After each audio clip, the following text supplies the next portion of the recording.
Okay, so hello everyone, welcome back to my Our Good Events YouTube channel. And today I have another very special guest, and that is my dear Kriya Yoga teacher, Ryanem Kurczakem from West Virginia, the United States. Hello, Ryan, it's really nice having you. Hi, it's wonderful to see you, and I'm glad to be here. I'm also very glad. And I have known Ryan for a couple of years now, and I was lucky enough to participate also in his Kriya Yoga apprenticeship program that took 2 years, and I hope to go on probably next year in the third year. And it is my wish and the intention why I'm doing this video right now to introduce Kriya Yoga in the Czech Republic more, because it is not that known, and of course also point out to teachers like Ryan and others also in the Kriya Yoga Alliance. And also I would like to introduce the Kriya Yoga lineage so that you can choose for yourself if there is anything that would talk to your heart. So, and I would like to start with Ryan, talking about Ryan and Kriya Yoga as well, because in the Czech Republic, there is very little known about Kriya Yoga in general. So when we say the word yoga, it usually means like Hatha Yoga. So before you talk about your background and I would love you to talk about a little bit about the basics. What is the difference between, for example, Kriya Yoga and Hatha Yoga? Yeah, thank you. It's a good question, and I have to admit that first and foremost, I've not been trained as a Hatha Yoga teacher. I'm trained as a Kriya Yoga teacher, and I know what Hatha Yoga is, and I can talk about the best of my ability. And that is that Hatha Yoga is a process of using the body, moving the body to make the body stronger. And according to the principles of yoga, we have a life force energy called prana. And when we move into certain postures or we do certain breathing exercises, pranayama, that is essential to Hatha Yoga, essentially what we're doing is we are strengthening the life force within our body. We're healing the life force within our body. And when we do that, that gives us the capacity to be healthier, more mentally clear. And it serves as a way to prepare us for meditation practice and for practices of inner contemplation. So again, I'm not a Hatha Yoga teacher, but generally there's more of a focus on the physical postures of the body for health and well-being, and also pranayama, breath awareness, which prepares us for what you could say is deeper meditation, deeper spiritual practice.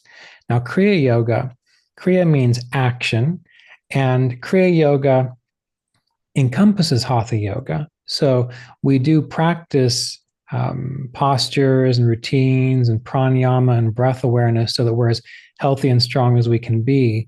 But the emphasis of Kriya Yoga is so that we can sit quietly in meditation, in prayer and contemplation, and so that we can learn to access deeper states of our consciousness, so that we can learn to commune with spirit, and so that we can learn to understand what we are, what our soul nature is. So while Kriya Yoga does include Hatha Yoga, there's more of an emphasis towards meditation techniques, contemplative practices for increasing our spiritual awareness, or kind of tuning into our true self, our inner self.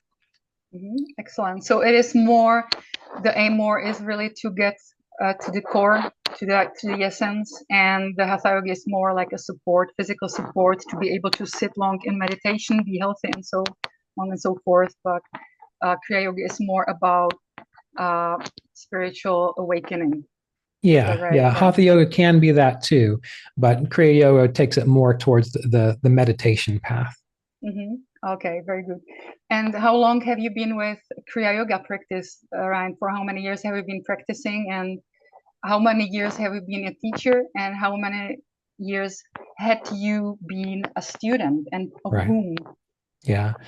So I'd always been interested in spirituality. I was raised Catholic, and even though I didn't always agree with what I heard from the Catholic tradition, I was still into it, and it was probably when I was 19 that I became more interested in meditation. And then a year or two later, that's when I found my spiritual teacher, Roy Eugene Davis, who was a student of Paramahansa Yogananda. So I was 20, and then I was 21 when I met my teacher, Roy Eugene Davis. And so I studied with him for 5 years. And then on the 5th year, he authorized me to teach Kriya Yoga. However, I would like to say that even though I was authorized to teach after 5 years, I was 25 years old. What that meant was I was able to teach the basics of meditation. And personally, I don't feel that I was any good at it until probably 18 years. So I started around 2021. I was authorized to teach when I was 25. And now this will be the 25th year that I've been practicing. Okay. And before I move to your educational and work background, so in those 25 years, have you seen any effects of Kriya Yoga on your life? And also, like, how did it shape your personality, for example? Have you changed?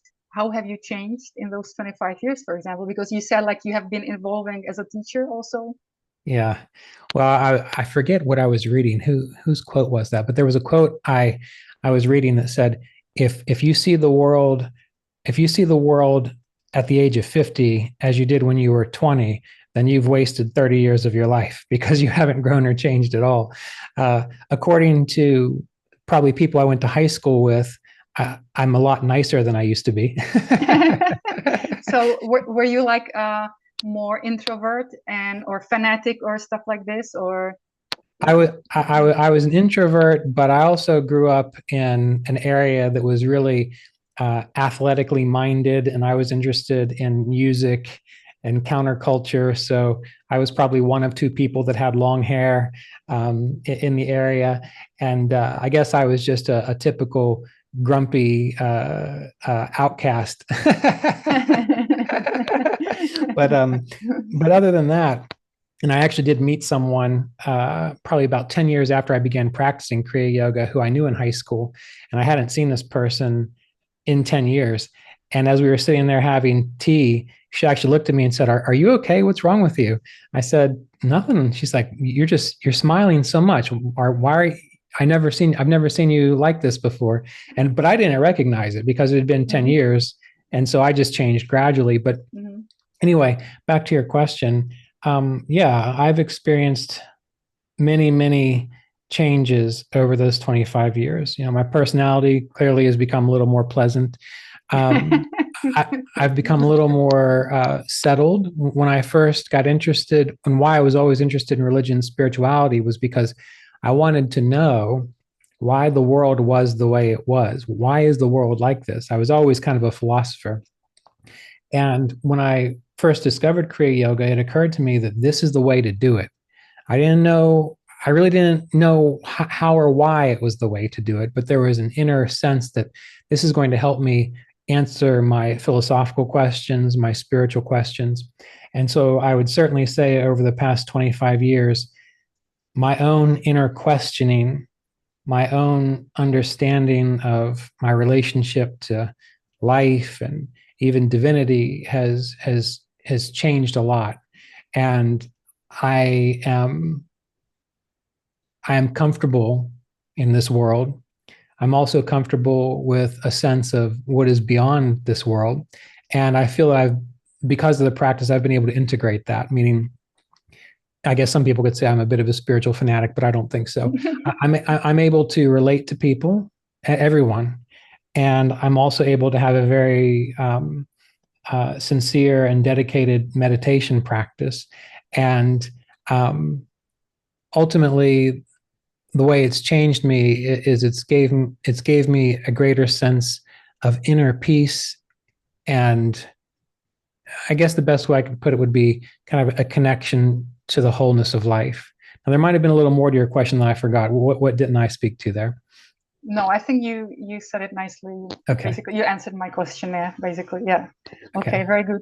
So then you said like you were introduced to meditation, or you were interested at the age of 19. So what's your education background? What did you study for them? Yeah, so I went to college and I got a 4-year degree in psychology with a secondary degree in philosophy. And then after that, I went back to school to become a massage therapist, where I specialized in craniosacral therapy and also Ayurveda, which is a system of natural health from India. And then eventually, actually not too long after that, that's when I became interested in Jyotish or Vedic astrology. And I believe that's the extent of my training. Yeah. Okay, so Vedic astrology is very well known in the yoga circles, but probably not for just everyday people. Yeah. So what is the difference, for example, briefly, between Vedic astrology and Western kind of astrology? I think it's more an emphasis. And these days, I don't know if there really is much of a difference, because initially Vedic astrology, Veda, like the Vedas from India, that's self-revealed knowledge. And the idea of Vedic astrology was to help people understand their relationship to the cosmos. And there was a lot of emphasis on planning. For example, we want to plan a wedding when the weather is going to be nice, or we want to do things when the time is right. And according to Vedic astrology, we can see through different phases of planetary movements, the sun, the moon, and so on, when it's a good time to take action in certain ways. However, Vedic astrology has become very similar to how Western astrology is treated, and there's a lot more personality influence, like, tell me about myself. What are my strengths? What are my weaknesses? I personally did not believe in astrology when I was introduced to it. I had a book on astrology in high school because I was interested in alternative things, but I really thought it was silly. And when I began reading Autobiography of a Yogi and learned that Paramahansa Yogananda's teacher, Sri Yukteswar, was an astrologer, I was still skeptical. And I thought about it a little bit more.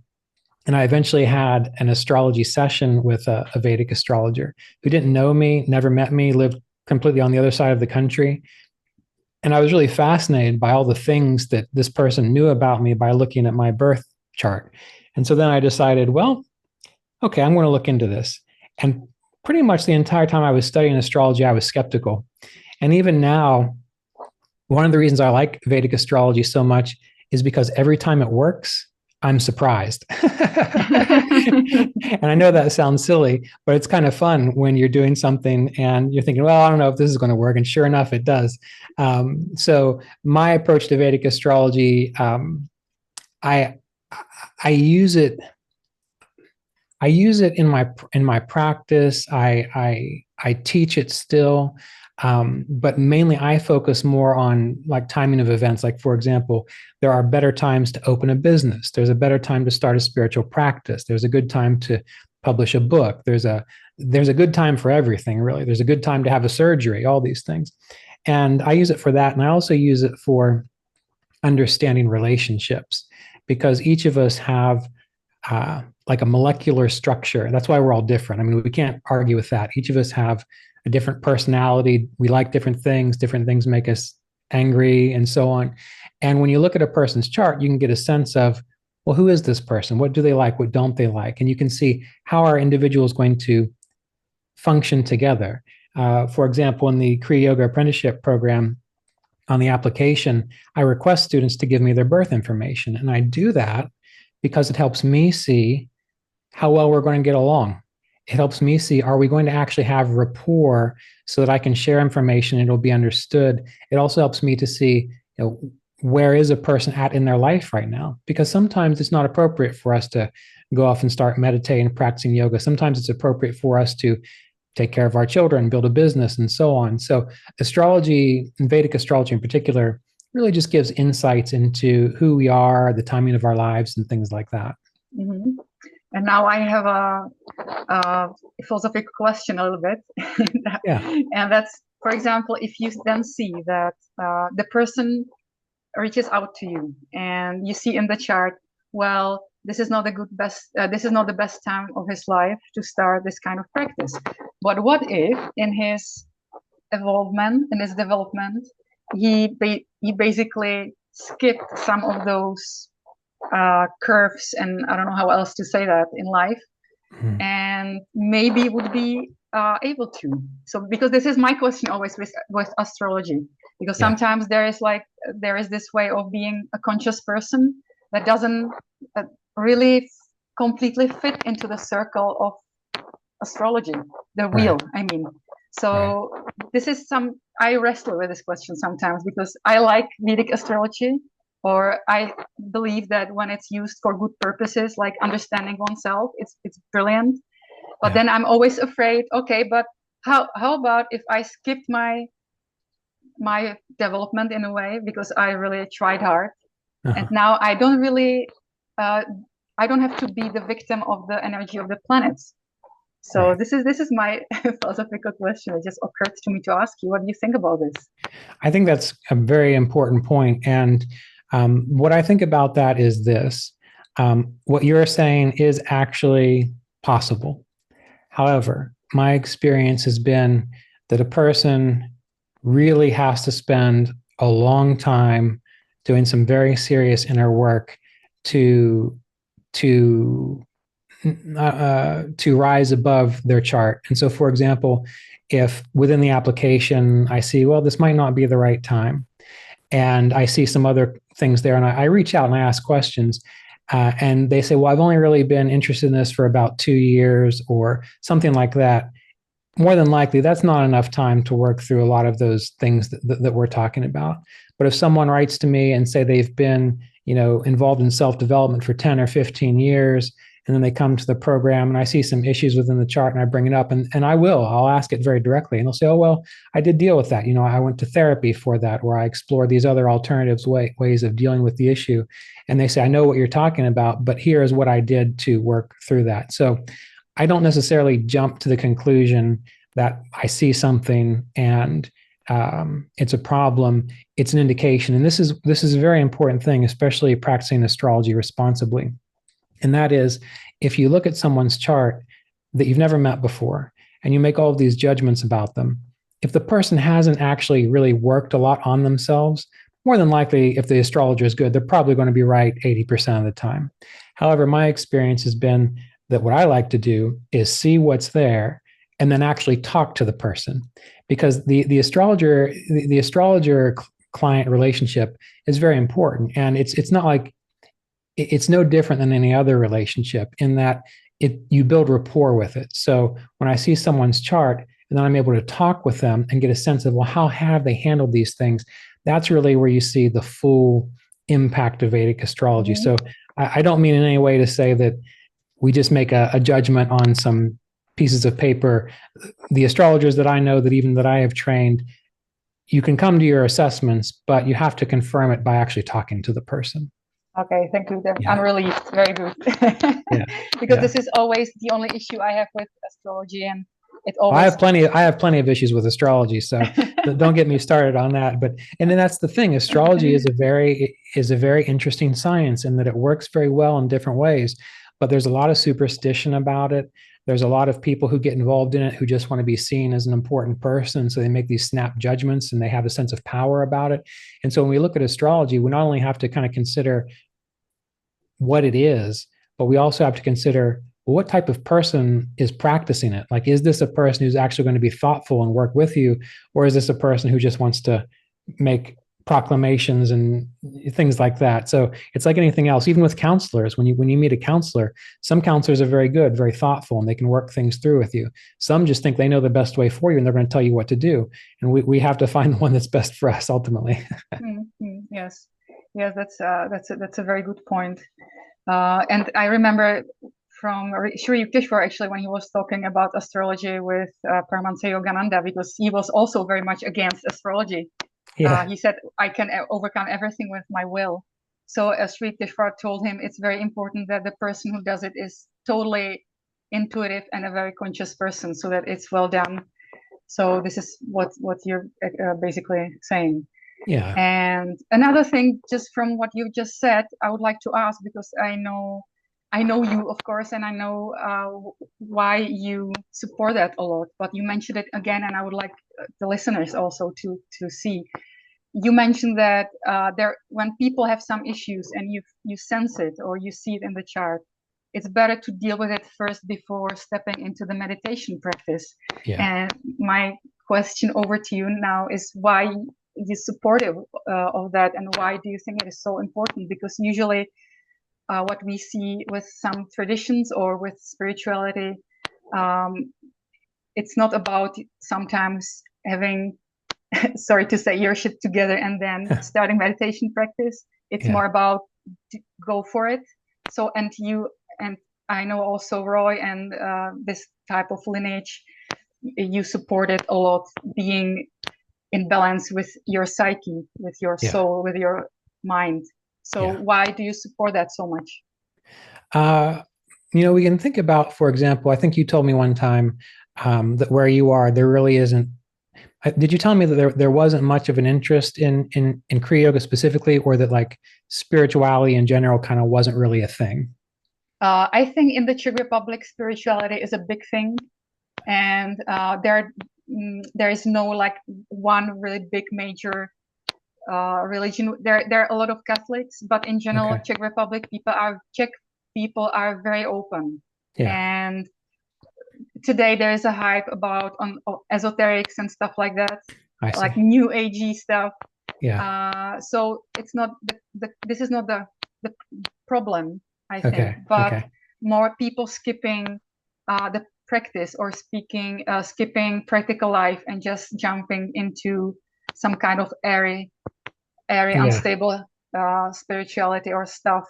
Manifesting things, you know, and well, you know, we have to remember that kind of thing has been going on since humans have been alive, you know, wanting to have sort of magical ways of attaining things and things like this. And in yoga, at least all of the teachers that I have known that have been effective, there has been this emphasis on being, like you said, having your shit together, being clear and being as psychologically healthy as possible before you begin. And mainly that's because yoga and Kriya Yoga and meditation and spirituality, often it's shared as being something that's going to heal you and fix everything. And it is going to help a lot of things, because if you follow the path of yoga, well, being more truthful is going to help your relationships. Not stealing from others is also going to help your relationships and your well-being. We see this in all religions, even in Christianity. You know, we have the 10 Commandments, and living in accord with the 10 Commandments, that's going to be very helpful for keeping us happy and out of trouble. And what we have to remember is that the path of authentic spiritual growth and Kriya Yoga particularly, it's a very subtle path. You know, we're trying to sense and we're trying to experience our spiritual nature. And that's a very subtle thing. And if we're distracted by problems in our lives, by bad relationships, if we have a lot of psychological confusion or triggers, or we get angry very easy, or we're very egotistical about things, we're going to make up a lot more fantasy, which means we're not going to see clearly what the spiritual path is. And we see this all over the world with people who are interested in spirituality, but they haven't resolved their psychological issues. And then all kinds of problems come up, you know, from abuse situations to just manipulation. All these kinds of problems are there because people did not attend to their psychological well-being. When someone is psychologically healthy, they want to tell the truth about things, not to be mean, but because the truth feels like the right thing to do. When a person is psychologically healthy, they don't want to hurt other people. They don't want to hurt themselves. There's no reason to. There's no drive towards doing that.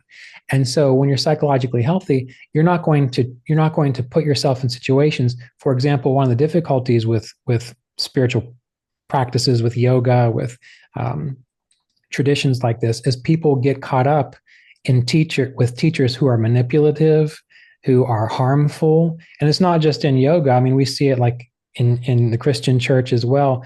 But you see, if a person is psychologically healthy, they're immediately going to be able to recognize this is not a good person to learn from. They're immediately going to have a sense of self-esteem and a sense of well-being, that they're going to be guided to learn from someone who is a kind, caring, wise person. And so the reason I put so much emphasis on this is because I want people to experience the actual results of getting as close to being enlightened as possible. I want people to experience the result of knowing what real inner peace is. And when you take the time first to have healthy relationships, to resolve your psychological fears and traumas, it's much, much easier to do that than to try to struggle through that through meditation, right? Because when you meditate, you're turning your awareness within. And when you turn your awareness within, it's just like anything else. You begin to become aware of the thoughts in your mind. You begin to become aware of how you feel emotionally. You begin to become aware of the stuff that you're carrying around psychologically. And if you resolve that, then your meditation can just go straight to the access of spirit and inner peace. It's not going to have to work through all these other problems that you haven't looked at yet. Does that answer the question? Yes, definitely. And can you give us, for example, an example from your personal teaching practice? You don't have to, of course, you don't name, but what can, for example, happen if somebody doesn't have the balance and then starts doing meditation? What have you encountered? Because I'm sure that also from my personal experience working with people, that sometimes probably somebody started as a nice person doing Kriya Yoga, and then it turned like 180, and like that was a complete different person in a year's time, and very painful encounters with the person, for example, and the person being lost. I don't know. You can tell me if you have any experience with that. Well, I have all kinds of experience with that, and this is one of the reasons that I do emphasize it. And that is because when we go through life, and I did this too. Okay, so when you first learn about yoga and these spiritual practices, there's this emphasis on being strong and being detached and not being bothered by the mind or not being bothered by your emotions. And now we have to remember that when I got involved in this, I was only 20 years old. So it was very easy for me to get kind of fanatical about it. And so when maybe someone would pass away, I would cross my arms and I'd say, well, they're not the body, they're spirit. And rather than actually grieving the loss, honoring the fact that this person is gone and I am extremely sad about that, I would just lock it down and ignore it. Well, that grief didn't go anywhere. It just went deeper into my psyche. And if we do this, and many people do this, at least in the United States, they do. Things happen and we don't feel them, we don't honor them, we just repress them and push them down. And when we do that, it doesn't go anywhere. It still stays in there. And if you start to practice meditation and you think, well, I want to get rid of my anxiety, I want to be more peaceful, I want to know what God is. Well, as soon as you start to look within, you're going to see all that stuff that you repressed. You're going to see all the grief that you ignored. You're going to see all the pain that you didn't actually deal with. And you have to do something with it. You have to work through it. And what meditation is going to do is it's going to show it to you. And so if a person starts meditating and after a few months they say, well, I thought my mind was going to calm down and I was going to be more peaceful, but they say, it seems like I just have more thoughts now.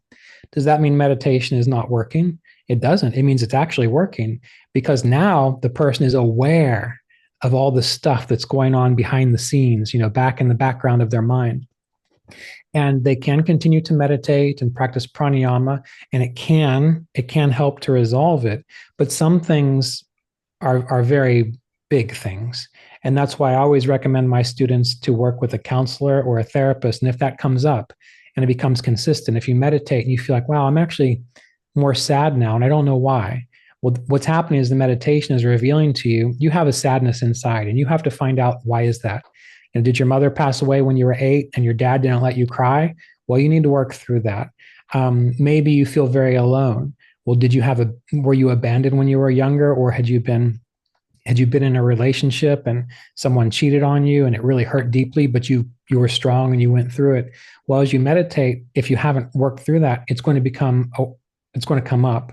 And if you don't get help, if you don't have assistance working through it, then all meditation is going to do is to just keep shining the light on the pain. And all you do is you keep seeing the pain, and then you think meditation isn't worth it at all. and then you quit. When really what the whole path of spirituality is greater self-knowledge. It's taking light and it's shining it into you. And it's like it's illuminating what's inside you. And it illuminates the good. So if you have joy and you have light in there and you have happiness, it'll bring that out too. But it's also going to show you, here's a pile of stuff that you've buried over here that you need to work with, and you can't just ignore it. The light's going to keep shining on it. So it's very important as we walk our spiritual path to have all the support that we can. And there are a lot of gurus, a lot of teachers out there who act like they can fix everything. Well, in my experience, if a teacher isn't trained in something, then you shouldn't be talking to them about the issue. If a teacher is not trained in grief support, that's not the person you go to for help. If a teacher is not trained in medical science or other things, you don't go to your guru for a blessing to make everything better. The guru can support you on your spiritual path and the things that they know. But if they're a good teacher, they will say, I don't have experience here, nor do I have training. So please continue your path, but I would recommend talking to someone over here. And in my mind, that's a very responsible teacher and someone who will deeply help you rather than trying to play all the roles for you all at once. Mm-hmm. Yes, yeah. Thank you for the answer. And Ryan, so you were making your living with Vedic astrology for a while, right? And then you stopped being a Vedic astrologer, and now you're full-time Kriya Yoga teacher, right? Yes. So can you tell us something about this evolution a little bit? So for how many years were you doing Vedic astrology, and then what brought you in to really be full-on Kriya Yoga teacher? Yeah. And another question is, I know that you work almost entirely on donation basis. Mm-hmm. And my question to you, because that's also here in the Czech Republic, that's not too not too, people are not used to it that much. Yeah. For certain services. So why do you do that like that? Okay, so the first part of your question, my teacher, Roy Davis, again, a student of Paramahansa Yogananda, he always taught, at least as far as I knew him, for the time that I knew him, I knew him from the time he was 69 until he passed. He always taught on a donation basis, which means when I was just out of college and I had no money, I stayed with him for a week. He fed me, gave me a place to stay, and I think I only gave him $25, and there was no questions asked. And that went on for a little while because I didn't have a whole lot of money for a little while. And so that's why I focus on donation-based. He was also he stressed that you don't want to be dependent on your students for your living, because as you may know, once you start to become dependent on someone for something, it's very easy to start changing how you teach and how you behave so that people actually come and support you. So I worked as a massage therapist, craniosacral therapist for 7 years, and then for 2 years, so 7 years, but also after about 5 years of that, that's when I began practicing Vedic astrology. I studied Vedic astrology for 5 years. And then for 13 years, I focused specifically on Vedic astrology. And that's because Mr. Davis told me, I tried to talk to him many times. I said, I just want to teach Kriya Yoga full time. And he would always say, well, you have to have an income to pay your bills and to pay your mortgage. And so he encouraged me to practice as a Vedic astrologer. And I did that from 2005 through 2018. And I still have a Vedic astrology school that I support. And when I did that because it allowed me to teach Kriya Yoga on a donation basis. I had income. I was able to buy my groceries. I could pay my mortgage. And then what I could do is I could go to yoga studios and I could say, I would like to teach a Kriya Yoga seminar, but I'm going to do it on a donation basis. And if they said yes, great, I would go do it. I wouldn't worry about how much money I made or didn't make. I would be able to teach freely, and hopefully the money would, pay for the advertising and so on. Or I would travel to a Unity church, or I would travel here and there, and I would do it on donation basis. And I was able to do that because I had a career that sustained what I needed financially. And then in 2018, 2017, my astrology career was very well established. My astrology school was very well established. I had been working with Mr. Davis on creating the 2-year Kriya Yoga apprenticeship program, which is now active, has been since 2017. And around that time, my wife, she developed leukemia, and she died in about 1.5 years after she was diagnosed.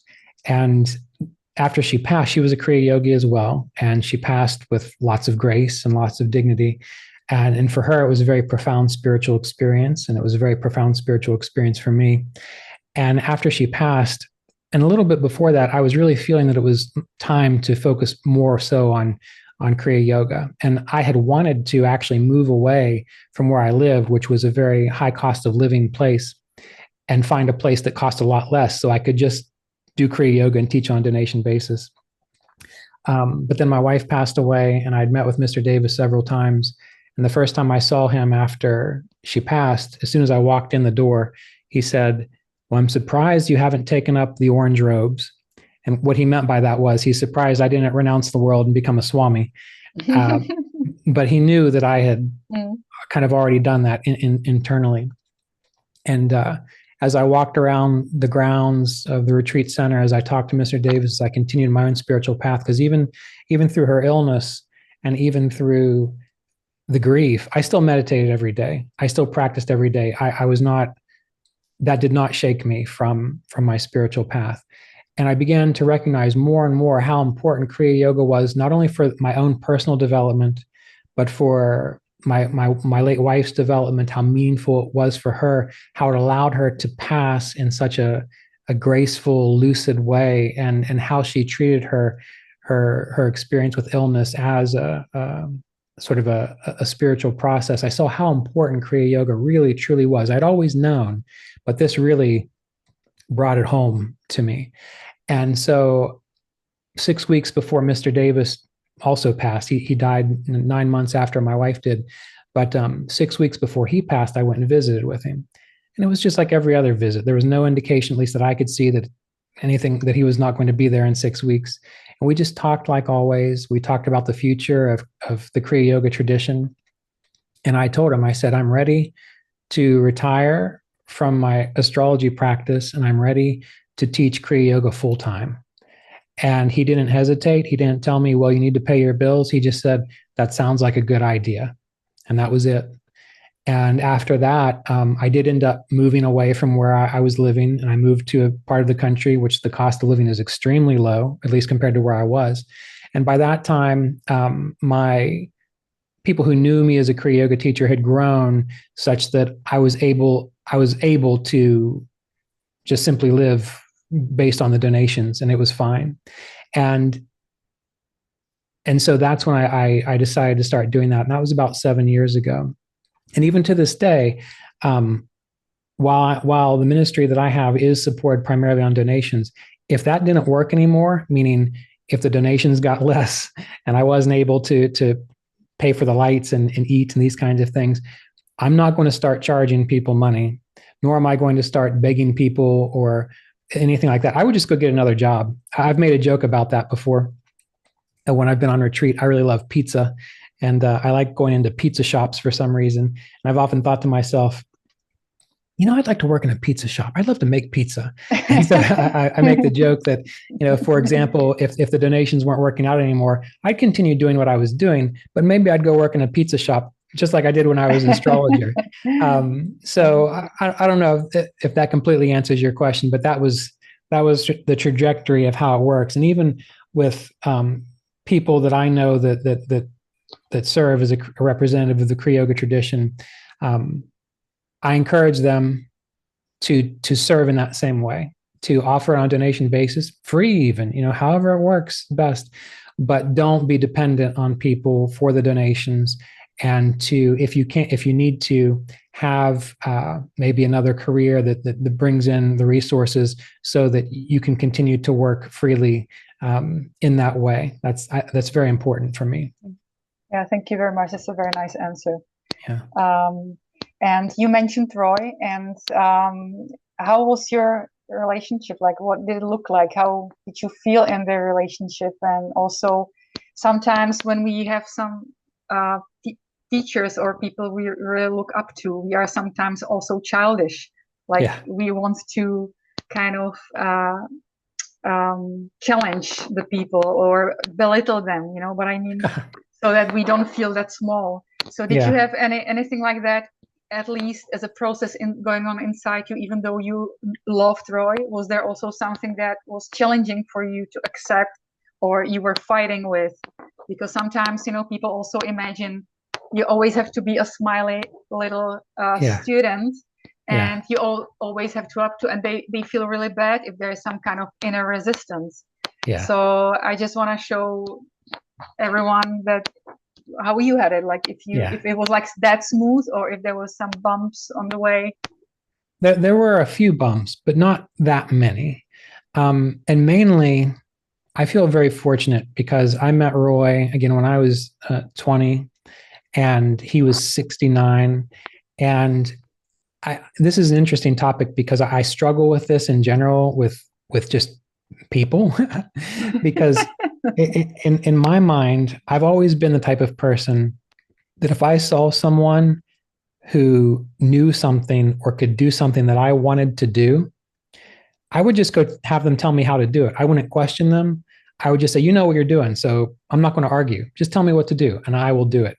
And the reason I say this, that I have some issues with this, is because I've noticed that a lot of people it's almost like they want to learn things the hard way. And I don't understand that at all. That's like saying, you know, every time you want to drive to the store or go somewhere, you need to reinvent the wheel because you can't do it the easy way. So fortunately for me, when I met Roy, I knew that he represented what I wanted to know. He was very different than me. He had very clean cut hair. He would wear a suit and a tie. He was very well put together in that way. And I'm also very good at taking orders. Now I'm a decent leader as well, but I have absolutely no problem with someone telling me what to do. As long as I respect them and I know that they know what they're talking about, I just listen. And so that helped me out a lot. Because Mr. Davis, he had a particular way of doing things, but when I followed what he said, it worked. And so over many years, I would just see that it worked. And so after that, if I had a little bit of doubt or concern, I might think about it a little bit, but I knew he's been right all these other times. So I'm just going to do what he said. And I learned over the years that it works. And he was very matter of fact and practical. I never once felt manipulated by him. I never felt once that I had to flatter him, that I had to behave in a certain way around him. He was just accepting of me the way I was. And even if I did have questions, he didn't belittle me. He didn't act like I was stupid. He would just explain it to me in a way that maybe I could understand it, and it worked. So that was actually very good. And that existed for the duration of our relationship. And so I did have a deep love and respect for him, for his capacity for guidance. We did have some issues, and mainly it was related to how to share the Kriya Yoga work. For example, he began practicing in 1949. So let's just try to put this into perspective. He met Paramahansa Yogananda when he was 18 years old in 1949. Now, who knew about yoga and meditation and things like that in 1949? He taught through the 50s, the 60s, the 70s, the 80s, and all of the scandals and all of the weirdness about yoga at that time. He lived through all of that. And his goal was to share Kriya Yoga and the spiritual process as pragmatically and practically as possible without becoming part of a counterculture, meaning without becoming something that people are going to just to be different or just to escape their Catholicism or whatever they were trying to get away from.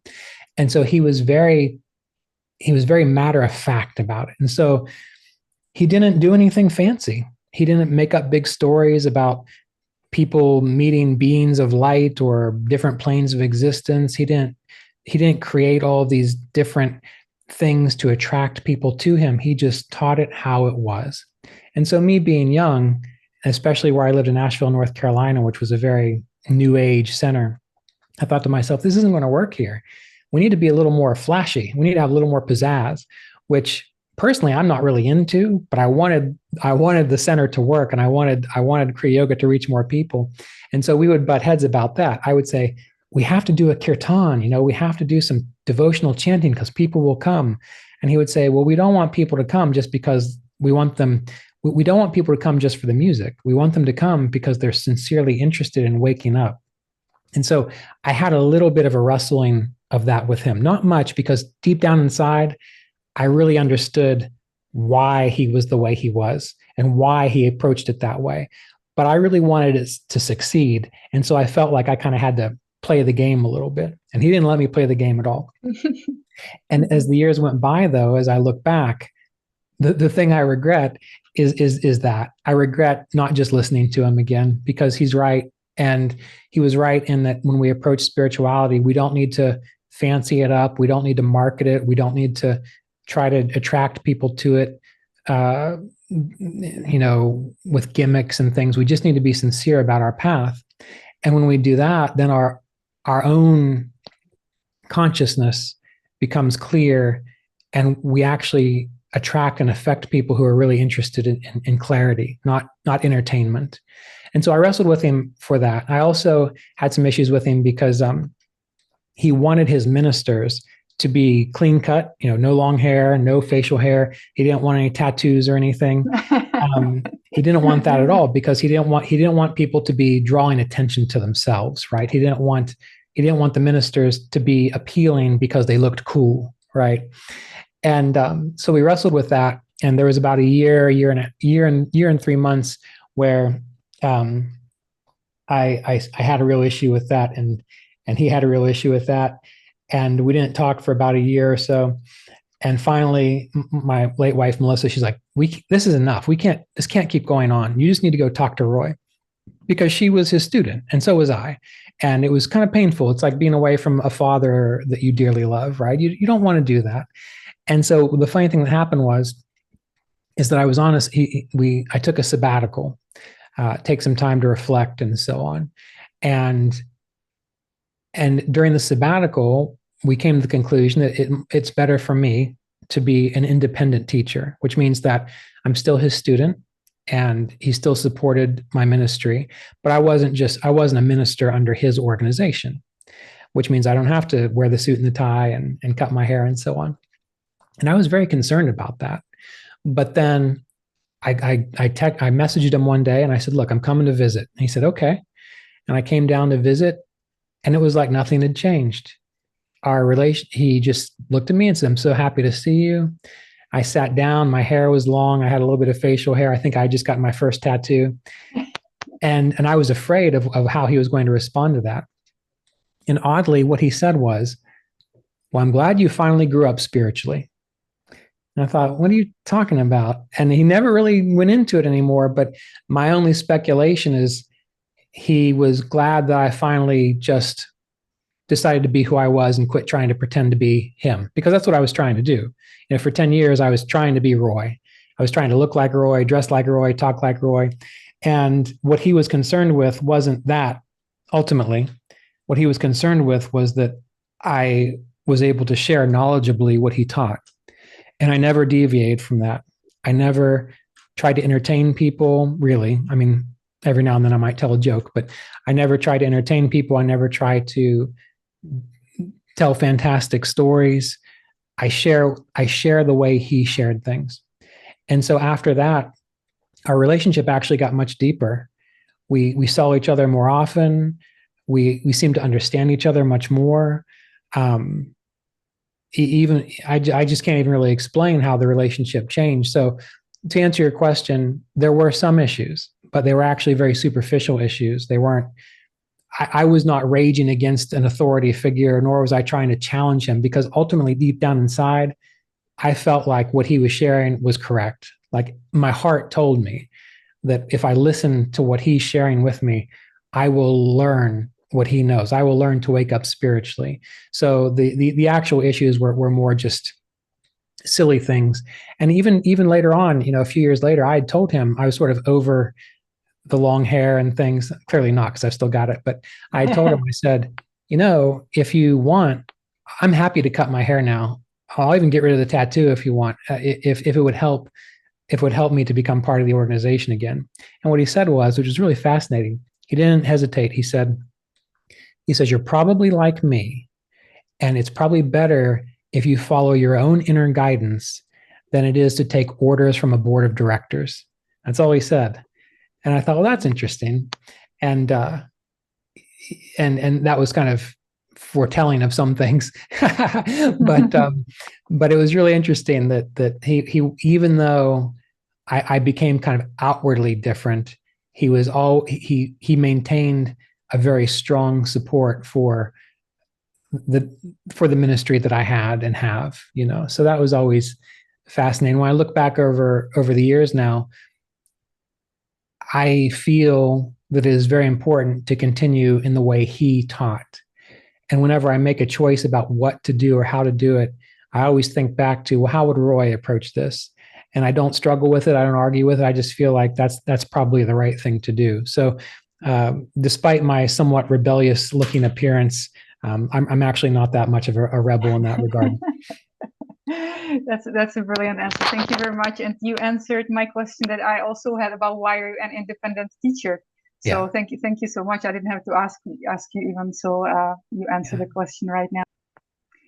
So Ryan, it was really nice talking to you today, and I'm really glad that we may go on in the future with another sequel. And I would also love to say that how people can reach out to you. If you can also, before we end really this session, if you can tell us what platforms you're on, and if you're open to emails and stuff, so that they can reach out to you, as I said. Sure. Yeah, it's best to get in contact with me through my website, which is kriyayogaonline.com. Yeah, kriyayogaonline.com. I have lists of classes and events there. I also have a Kriya Yoga podcast, the Kriya Yoga podcast. So if you search the Kriya Yoga podcast, it's pretty much on every platform, but you can go to, I think it's kriyayoga.podbean.com or podbean.kriyayoga.com. Anyway, you can find it there. I'm also on Instagram. It's just Ryan_Kurczak. That's my name. I don't really do a whole lot on Instagram. I'm not very good at social media. I just post random things when I think about it. But yeah, if people need access to courses or books or events or things, kriyayogaonline.com, that's probably the best place to reach me. Okay. So thank you very much once again, Ryan. It was really nice talking to you, and I'm really looking forward to our next time together. Yeah, thank you. That was wonderful. Okay, bye-bye. Have a good day. Bye.